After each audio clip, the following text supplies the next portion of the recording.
Welcome students on my channel विज्ञान world. Students, आज हम करेंगे पदार्थ की अवस्थाएं। ये आपको दिखाई दे रहे हैं, ये आपकी पाठ्य पुस्तक है एनसीईआरटी की बुक। मैं हमेशा रेफ़र करती हूँ एनसीईआरटी बुक ही पढ़िए, क्योंकि ये सबसे बेस्ट है। तो ये हमने प्रश्न उत्तर किए थे पिछली वीडियो में।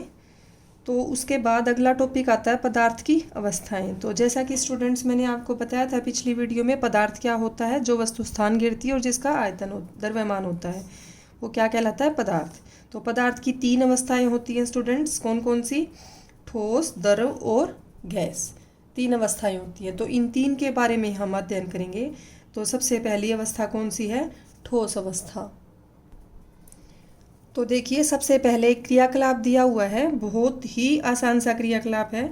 तो इसमें क्या बोला हुआ है कि आप एक पेन ले लीजिए, एक बुक ले लीजिए कोई भी, और एक सुई, पता होगा सभी को, सुई ले लीजिए, और एक लकड़ी की कोई भी छड़ लकड़ी ले लीजिए। तो 4 चीज़ें लेनी है स्टूडेंट्स आपको: पेन, बुक, सुई और लकड़ी। तो इन 4 चीज़ों को जैसे आप बुक पे, कॉपी पे रख के, और उनकी बाउंड्रीज बनानी है आपको। क्या बनानी है? बाउंड्रीज, किनारे बनाने हैं उनके। देखिए, जैसे मैं करके दिखा रही हूँ, ये पेन हमने रख लिया और ऐसे इनके रेखा चित्र बनाने हैं, इनके किनारे बनाने हैं आपको। ठीक है, ध्यान से। किस किस का? बुक का, पेन का, सुई का और लकड़ी की छड़ का। ठीक है, इस तरीके से आप सबके बना लेंगे। देखिए, ये तो आपका पेन का रेखा चित्र हो गया। ये कोई बुक ले ली हमने एक छोटी सी, तो ये किसका रेखा चित्र हो गया? बुक का। ऐसे आपको सुई का और लकड़ी की छड़ का भी बनाना है।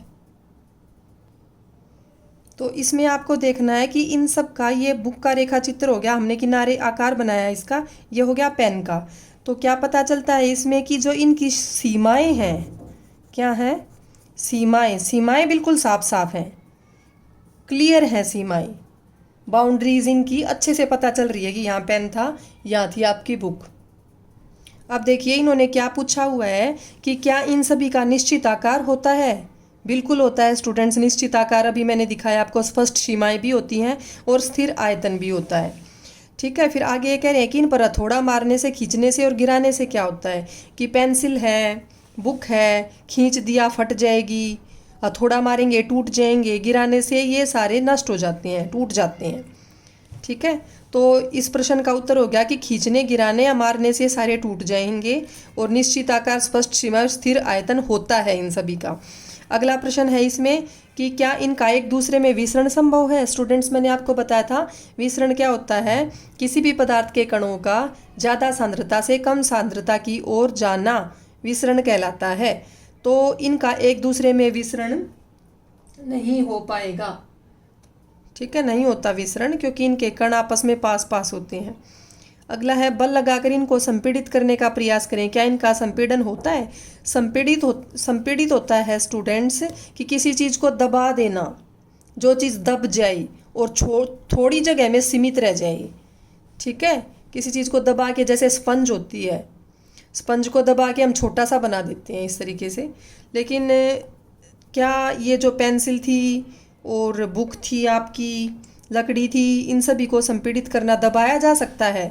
तो इनको आप क्या कहेंगे? सभी को पता है इनको नहीं दबा सकते आसानी से, इनका संपीड़न नहीं हो सकता। बहुत ही कम, नाम मात्र संपीड़ितता होती है, तो इनको नहीं दबा सकते। तो ये किसके लिए पूछ रहे हैं ये सारे प्रश्न? ये क्रियाकलाप किसके लिए है? ठोस के लिए। तो हम इस क्रियाकलाप से ठोस अवस्था को समझ रहे हैं। तो हमें क्या पता चलता है कि ठोस के क्या गुण हैं? कि निश्चित आकार हो गया ठोस का, ठोस का हमने ये बना के देखा है चित्र, स्पष्ट सीमाएं भी हो गई, और स्थिर आयतन भी हो गया कि उसका आयतन फिक्स है। और नगण्य संपीड़ितता, मतलब संपीड़ितता बहुत ही नाम मात्र उसको संपीड़ितता होती है, उसको दबाया नहीं जा सकता। कि बाहर से बल लगा के इस तरीके से, जैसे पेन है, पेन को ऐसे बल लगा के दबाने की कोशिश करेंगे तो ये क्या दब जाएगा? थोड़ी जगह में आ जाएगा? बिल्कुल नहीं आएगा स्टूडेंट्स। तो बहुत ज़्यादा बल अगर किसी चीज़ पे लगा देंगे तो वो टूट सकती है, लेकिन दबेगी नहीं। तो ऐसी वस्तुएं, ऐसे पदार्थ क्या कहलाते हैं? ठोस। इन ठोस को हम बोलेंगे कि ये बिल्कुल दृढ़ है, हार्ड है, बहुत ज़्यादा। टूट सकते हैं, दबाए नहीं जा सकते। तो एक और इनका गुण पता चल गया हमें कि ये दृढ़ होते हैं और इनका आकार बिल्कुल भी नहीं बदल सकता, ये टूट सकते हैं। तो ये हो गए आपके ठोस के गुण कि ठोस इस प्रकार के होते हैं। तो अब जैसे ये बता रहे हैं आपको कि जो रबर बैंड है, रबर बैंड अगर हम ले लेंगे वो भी एक ठोस है, खींचने से उसका आकार बदल जाएगा। लेकिन जैसे ही उसको छोड़ देंगे हम, खींच लिया हमने रबड़ को, आकार बदल जाएगा, लेकिन छोड़ने से वापस अपनी उसी जगह पे आ जाएगी। और जैसे चीनी या नमक है भाई, अलग अलग उसके बर्तन ले लिए हमने अलग अलग आकार के, तो क्या उन बर्तनों में डालने से क्या हो जाएगा, उनका आकार बदल जाएगा? बिल्कुल नहीं स्टूडेंट। बर्तन में आप चीनी डालेंगे तो जो चीनी का छोटा सा दाना है, जो छोटा सा उसका क्रिस्टल होता है, तो वो क्रिस्टल का आकार वैसा ही रहेगा, बदलेगा नहीं। तो उन बर्तनों में डालने से बर्तनों का आकार ये नहीं लेते हैं, उनका क्रिस्टल का जो आकार है वो वैसा ही रहता है ठोस में। और खींचने से आकार एक बार बदल जाएगा, लेकिन छोड़ने से वापस अपनी उसी स्थिति में आ जाएगा। इसलिए रबर बैंड को भी, चीनी नमक को भी, इन सबको ठोस माना जाता है। एक और आ गया स्पंज। स्पंज जैसे आपको मैं आपकी भाषा में बताऊं, मतलब कोई भी चीज़ जो सोख ले, जैसे स्याही चूस बोलते हैं, जो स्याही को, इंक को सोख लेता है। तो जो स्पंज है, स्पंज क्या है, वो ठोस है। कैसी होती है? ठोस तो है भाई, लेकिन इसमें संपीड़ितता का गुण होता है, संपीड़न संभव है। कि कोई भी स्पंज यहाँ मेरे आसपास है नहीं, आपके पास भी अगर घर पे हो तो आप उसको दबा के देख सकते हैं। पता भी होगा बच्चों आपको कि जो स्पंज है, स्पंज को अगर ऐसे दबाएंगे तो वो दब जाती है। तो वो क्यों दब जाती है स्टूडेंट्स? क्योंकि स्पंज के में छेद होते हैं और उन छेद में वायु भरी होती है। क्या भरी होती है? हवा भरी होती है उसमें, और उसको दबाएंगे तो हवा की वजह से वो दबती है। ठीक है, तो आप ये समझ लो कि स्पंज दब रही है लेकिन पेन नहीं दब रहा। तो पेन ठोस है, स्पंज भी ठोस है, लेकिन स्पंज में जो वायु है वो दब रही है। तो हम जो पदार्थ की 3 अवस्थाएं पढ़ेंगे, ठोस, द्रव और गैस, तो उसमें गैस भरी हुई है। गैस में संपीड़ितता का गुण होता है, गैस दबाई जा सकती है। ठीक है, तो इसलिए स्पंज को भी माने तो हम क्या आगे ठोस ही मानेंगे। तो इससे क्या पता चलता है स्टूडेंट्स आपको कि ये हो गए आपके ठोस के गुण। निश्चित आकार, स्पष्ट सीमाएं, स्थिर आयतन और संपीड़ितता बहुत ही कम। दबाने से ये टूट सकते हैं, दृढ़ होते हैं, आकार बिल्कुल नहीं बदलते अपना। ठीक है, रबर बैंड हो गया, चीनी नमक के क्रिस्टल हो गए, स्पंज हो गया, ये सब उदाहरण है। या पीछे हमने लिए थे, पेंसिल ली थी, पेन लिया था, बुक ली थी, वो सभी किसके उदाहरण हैं? ठोस के उदाहरण हैं। अब स्टूडेंट्स ये आ गई आपकी द्रव अवस्था। तो 3 अवस्थाएं पदार्थ की मैंने आपको बताई, ठोस, द्रव और गैस। तीनों को हम उदाहरण से, क्रियाकलाप से समझेंगे। मैं आपको बुक से इसलिए ही बता रही हूँ क्योंकि इसमें ज़्यादा कुछ लिख कर समझाने का नहीं है। तो जो ये क्रियाकलाप दिए हुए हैं, इनको पढ़ के बहुत अच्छे से ये टॉपिक समझ आ जाएगा, इसलिए मैं इन्हीं को एक्सप्लेन कर रही हूँ। तो अदरवाइज सीधे आपको ठोस के, द्रव के और गैस अवस्थाओं के जो गुण हैं वो भी मैं लिखवा सकती हूँ, लेकिन रट्टे मार कर समझने की बजाय ये ज़्यादा बेटर है। तो आप देखिए, इन्होंने एक क्रियाकलाप दे रखा है द्रव अवस्था को समझने के लिए। आपको सबको पता होगा, जल, खाना पकाने का तेल। भाई खाना पकाने में आप सरसों का तेल या कई लोग अलग अलग प्रकार के जैसे ओलिव ऑयल या कई इस्तेमाल करते हैं। अपने में साउथ में, दक्षिण भारत में इस्तेमाल किसका होता है? नारियल तेल का भी इस्तेमाल होता है। तो ऐसा कोई भी तेल ले सकते हैं खाना पकाने का। दूध ले लो, जूस ले लो, शीतल पेय ले लो, कोल्ड ड्रिंक वगैरह। तो ये सभी क्या हैं? द्रव हैं। इनको इकट्ठा कर लिया, अब अलग अलग बर्तनों में डाल लो। भाई इनको आप गिलास में, एक गिलास ले लो, कटोरी ले लो, या कुछ और बड़ा बर्तन ले लो। तो जिस बर्तन में डालोगे उसी का आकार आ जाएगा इनका, कोई अपना निश्चित आकार नहीं होता। द्रव में जैसे बताया था कि किसी भी चीज़ में डालो क्रिस्टल का आकार वैसा ही रहेगा। तो यहाँ द्रव में क्या है, पीछे ठोस में बताया था, सॉरी मैंने, यहाँ द्रव में क्या है, इनका निश्चित आकार नहीं होता। लेकिन ये क्या कह रहे हैं? ये कह रहे हैं कि विभिन्न आकार के बर्तन ले लिए और सभी को 50-50 ml ले लिया, मिलीलीटर। क्या ले लिया? सभी को 50-50 ml ले लिया। तो फिर क्या करेंगे? अगर मान लो किसी भी द्रव को फर्श पे गिरा दिया, दूध को गिरा दिया, जूस को या जल को, तो वो फैल जाते हैं, बह जाते हैं। तो एक और गुण इससे पता चलता है, जल में, द्रव में क्या, कैसा गुण होता है? बहने का। ठोस जो है वो बहते नहीं है। पेंसिल आप गिरा दोगे, बुक आप गिरा दोगे, क्या वो बह जाएगी एक कोने से दूसरे कोने की ओर? बिल्कुल नहीं। तो ये गुण किस में होता है, द्रव में होता है, बहने का। ठीक है, और इनका आकार एक समान नहीं रहता। देखो यहाँ कह रहे हैं ये एक एक करके अलग अलग बर्तनों में डालेंगे तो आयतन तो उतना ही रहेगा, लेकिन द्रव नहीं, उसका आकार नहीं रहेगा उतना। जिस बर्तन में डालोगे, गिलास में डाल दिया, कटोरी में डाल दिया, चम्मच में ले लिया थोड़ा सा तो चम्मच जैसा आकार, तो आकार बदलता रहता है, लेकिन आयतन होती है वॉल्यूम की मात्रा उतनी रहेगी, 50-50 ml ही रहेंगे। आयतन में उलझना नहीं। आयतन क्या होता है, आयतन होती है मात्रा एक तरीके से कि 50 ml लिए तो 50 ml ही रहेंगे, कम ज़्यादा नहीं होंगे। तो आयतन उतना ही रहता है, आकार बदलता रहता है। ये बात अलग आ गई द्रव से। द्रव में आयतन भी उतना ही रहता था, यहाँ पे जो है, सॉरी उल्टा बोल गई मैं, ये आकार अलग है। ठोस में क्या होता है कि ठोस में जो है आकार वैसा ही रहता है, लेकिन द्रव में आकार बदलता रहता है बर्तन के हिसाब से। ठीक है, तो ये बात अलग है इसकी, आकार वाली। और एक दूसरी बात बहने वाली, ये दो गुण ठोस से बिल्कुल अलग है कि ठोस बहते नहीं है, द्रव बहते हैं। द्रव का आकार एक जैसा नहीं रहता, लेकिन ठोस का आकार एक जैसा रहता। हमने बाउंड्री भी बनाई थी, उसकी सीमाएं बनाई थी, तो वो वैसी ही रहेंगी। ठीक है, तो यहाँ से पता चलता है इसका निश्चित आयतन होता है, लेकिन आकार निश्चित नहीं होता। समझ गए स्टूडेंट्स ये अच्छे से। अब उसके बाद आती है विसरण। क्या आता है, विसरण का गुण कि जो द्रव है उनमें ठोस की बजाय विसरण ज़्यादा होता है। तो स्टूडेंट्स ये मैंने आपको पीछे बताया था कि विसरण क्या होता है। विसरण ज़्यादा सांद्रता से कम सांद्रता की ओर पार्टिकल्स का, कणों का जाना। तो कण जब ज़्यादा से कम की ओर जाते हैं तो वो ठोस में इतनी आसानी से नहीं जा पाते, क्योंकि ठोस में उनके बीच में आकर्षण बल ज़्यादा होता है और वो वहीं के वहीं रहते हैं। कि भाई ये पेंसिल है, पेंसिल में यहाँ जो कण होंगे क्या वो इधर इधर जा पाएंगे? नहीं, ये फिक्स है। भाई यहाँ ज़्यादा कण है, आसपास पेंसिल के कण नहीं है जिससे ये बनी हुई है, तो क्या वो इधर निकल जाएंगे? नहीं निकलेंगे, ये यहीं की यहीं रहेगी पेंसिल। तो विसरण ठोस में नहीं होता, ना के बराबर होता है। लेकिन अगर द्रव में विसरण की बात करें, द्रव के अंदर ठोस का भी विसरण होता है, द्रव का भी होता है और गैस का भी होता है। कोई भी द्रव आपने ले लिया, उसमें ऑक्सीजन, कार्बन डाइऑक्साइड जैसे गैस भी घुल जाती हैं। जैसे जो जल में जो जलीय जीव है ना, मछलियाँ वगैरह, वो सांस तो लेंगे, ऑक्सीजन तो उनको भी चाहिए, तो वो कहाँ से सांस लेंगी? वो जल से लेंगे, क्योंकि जल में क्या घुली होती है? ऑक्सीजन। आपको बच्चों पता होना चाहिए, जल का सूत्र होता है H2O। तो जो ये ऑक्सीजन है, ऑक्सीजन होती है जिसे हम सांस लेते हैं, ये होती है हाइड्रोजन।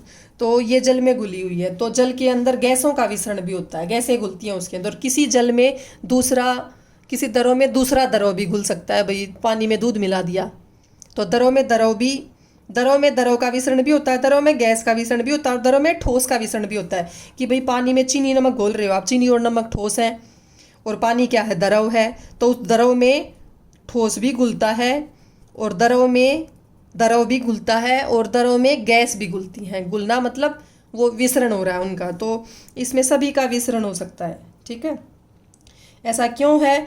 क्योंकि ठोस की बजाय द्रव में जो कणों के बीच में रिक्त स्थान है वो ज़्यादा होता है। कैसा होता है स्टूडेंट्स? ज़्यादा होता है ठोस की बजाय कणों के बीच में रिक्त स्थान। ये देखिए, ठोस, द्रव और गैस, तीन दिखा रखे हैं आपको, और तीनों को आवर्धित चित्रण है। ये इनका आवर्धित होता है, जो बड़ा करके दिखाया गया हो, माइक्रोस्कोप वगैरह सूक्ष्मदर्शी से बड़ा करके दिखाया हुआ आवर्धित चित्र है। तो ठोस में देखो ये कण दिखा रखे हैं काले रंग के, तो ये कणों के बीच में स्थान जो है खाली सफ़ेद रंग वाला स्थान, वो बहुत ही कम है।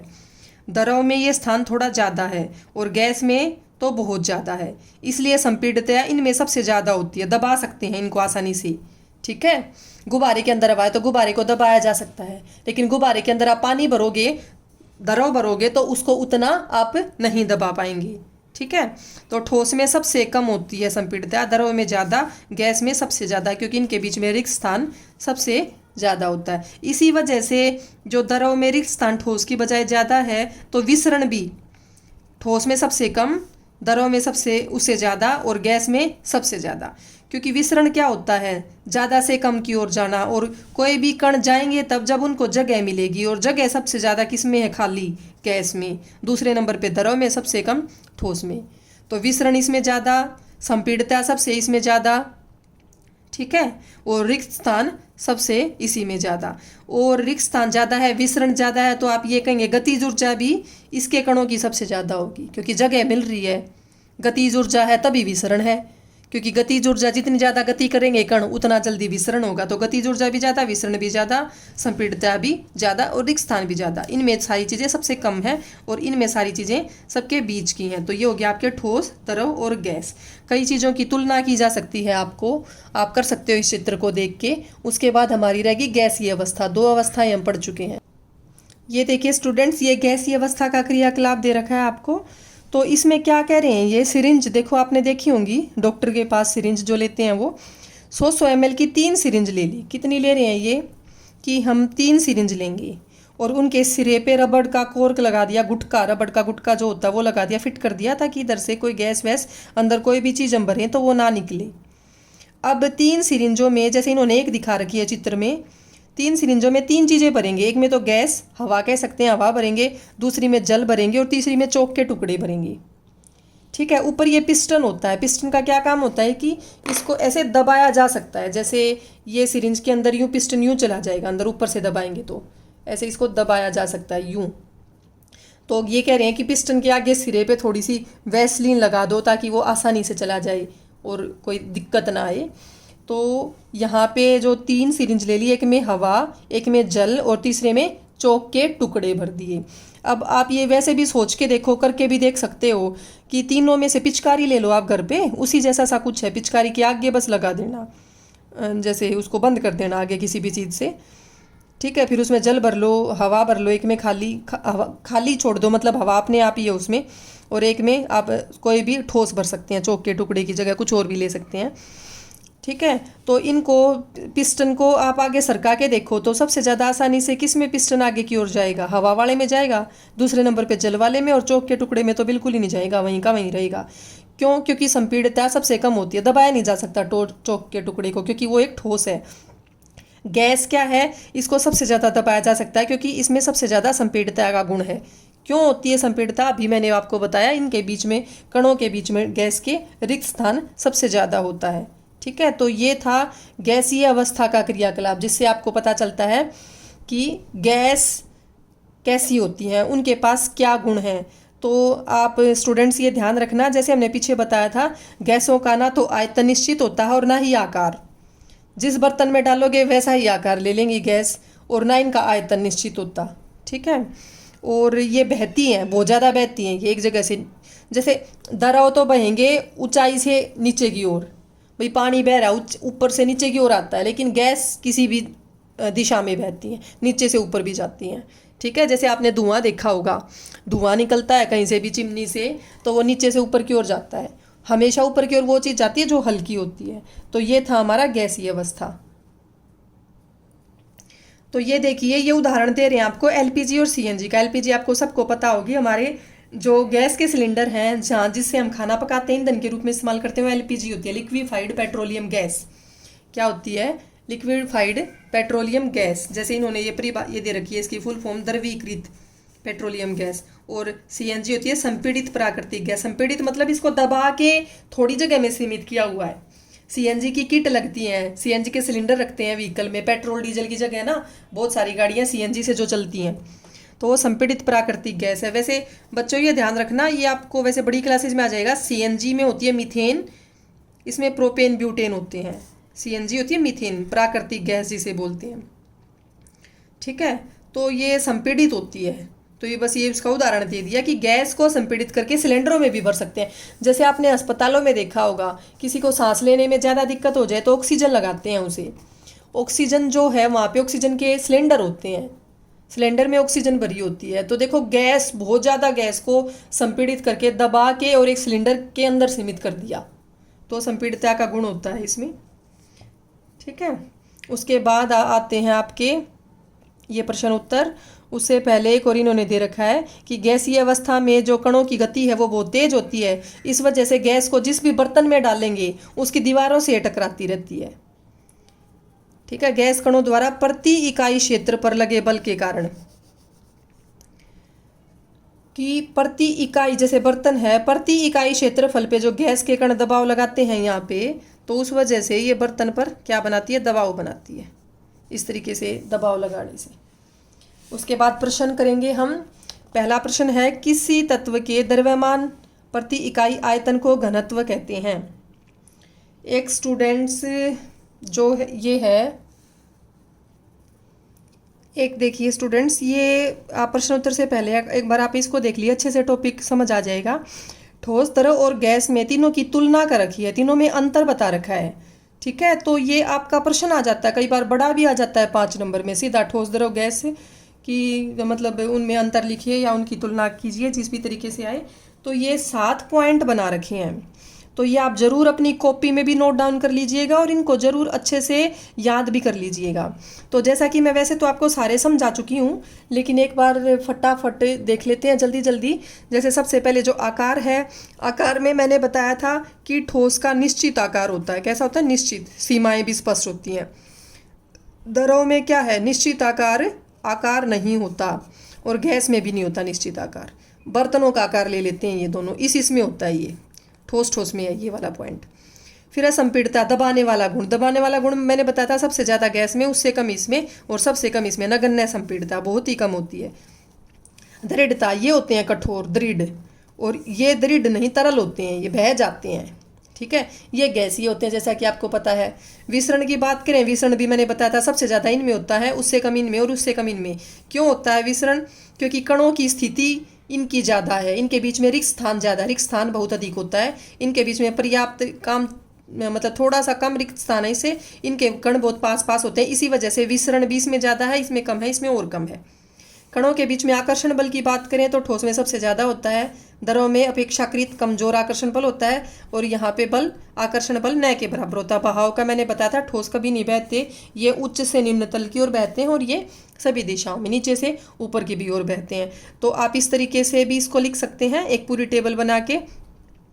ठीक है, तो देखो यहाँ पे आपका दिया भी हुआ है कि जो सेकंड प्रश्न है, ये सेकंड प्रश्न को देखो, पदार्थ की विभिन्न अवस्थाओं के गुणों में होने वाले अंतर को सारणीबद्ध कीजिए, कि हमने सारणी बना दी एक।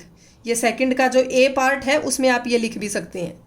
ठोस, द्रव, गैस में टॉपिक आपको अच्छे से समझ आ गया होगा, और इस प्रश्न को इस तरीके से आप कर लेंगे।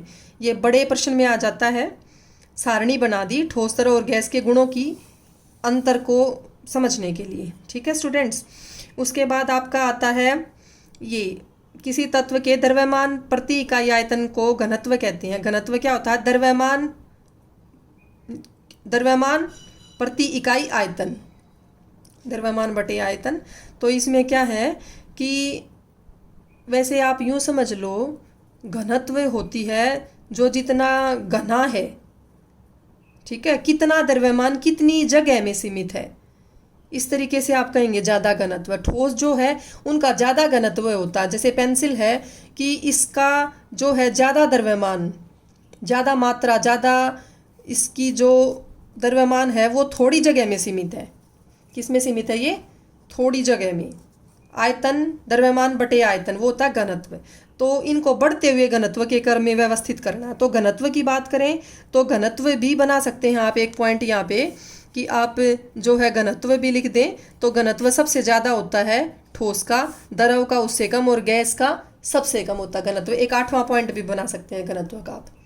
ठीक है, तो यहाँ पे घनत्व के हिसाब से अगर इनको व्यवस्थित करते हैं बढ़ते क्रम में, कम से ज़्यादा की ओर जाना है, तो सबसे कम घनत्व वायु का, चिमनी, धुआं, शहद, जल, चौक, रुई और लोहा, इतने हैं आपके पास। तो सबसे कम घनत्व मैंने बताया था धुएं का, क्योंकि धुआं नीचे से ऊपर की ओर उठता है, तो वायु में भी तो अगर धुआं आएगा तो वो नीचे से ऊपर की ओर जाएगा, तो धुएं का सबसे कम घनत्व है। दूसरे नंबर पे आ जाएगी वायु।